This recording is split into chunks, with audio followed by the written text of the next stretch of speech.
সারা দেশে ৫ দফা দাবিতে চলা চিকিৎসকদের কর্মবিরতি প্রত্যাহার করেছে ১৮টি চিকিৎসক সংগঠন। কিন্তু পুরোপুরি ৫ দফা দাবি না মানা এবং চিকিৎসকদের উপর পুলিশের হামলার প্রতিবাদে এই কর্মবিরতি চলছে চট্টগ্রামে। এদিকে কর্মবিরতি প্রত্যাহার করে বিভিন্ন জেলার হাসপাতালগুলোর বহির্বিভাগে টিকিট কেটে সেবা নিতে পারছেন রোগীরা। সহকর্মীদের তথ্য ও ছবিতে প্রতিবেদন। চট্টগ্রামে পুরোপুরি ৫ দফা না মানা পর্যন্ত কর্মবিরতি চালিয়ে যাওয়ার সিদ্ধান্ত নিয়েছে ইন্ট্রান্স চিকিৎসকরা। এ সময় বক্তারা বলেন, ২৪ ঘন্টার মধ্যে তাদের উপর হামলায় জড়িত পুলিশ সদস্যদের গ্রেপ্তার ও শাস্তির আওতায় না আনলে আরও কঠোর কর্মসূচি দেওয়া হবে। ৫ দফার মধ্যে ১ দফা মেনে নেওয়া হয়েছে। আমাদের দাবি ছিল টোটাল ৫ দফা।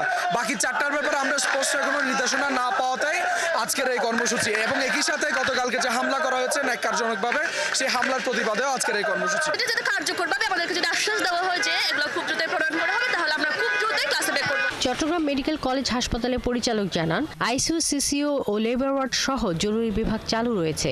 এছাড়া সাধারণ রোগীদের জন্য বিশেষ ব্যবস্থা নেওয়া হচ্ছে। দাবিগুলো যেহেতু ওদের হচ্ছে বিশেষ পরীক্ষার বয়স ৩২ থেকে ৩৪ করা, আর একটা হচ্ছে ডাক্তারের সংখ্যা বৃদ্ধি করা, এগুলো হচ্ছে গ্রাজুয়ালি এই দাবিগুলো আস্তে আস্তে ধীরে ধীরে এইগুলো কিন্তু মানা হবে। এদিকে ময়মনসিংহ মেডিকেল কলেজ হাসপাতালের টিকিট কেটেও কোনো চিকিৎসকের দেখা পাননি রোগীরা। বহির্বিভাগে ঘন্টার পর ঘন্টা অপেক্ষা করে ফিরে গেছেন অনেকেই।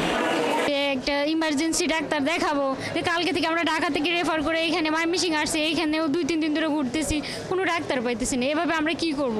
বরিশাল শেরেবাংলা মেডিকেলেও আন্ত এবং বহির্বিভাগে চিকিৎসা শুরু হয়েছে। টিকিট কেটে লম্বা লাইনে দাঁড়িয়ে সেবা নিচ্ছেন রোগীরা।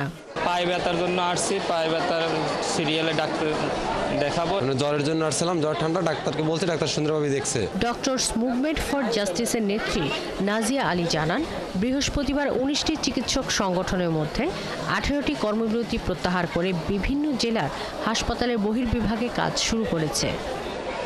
শাকিলা শম্পা, ৭১।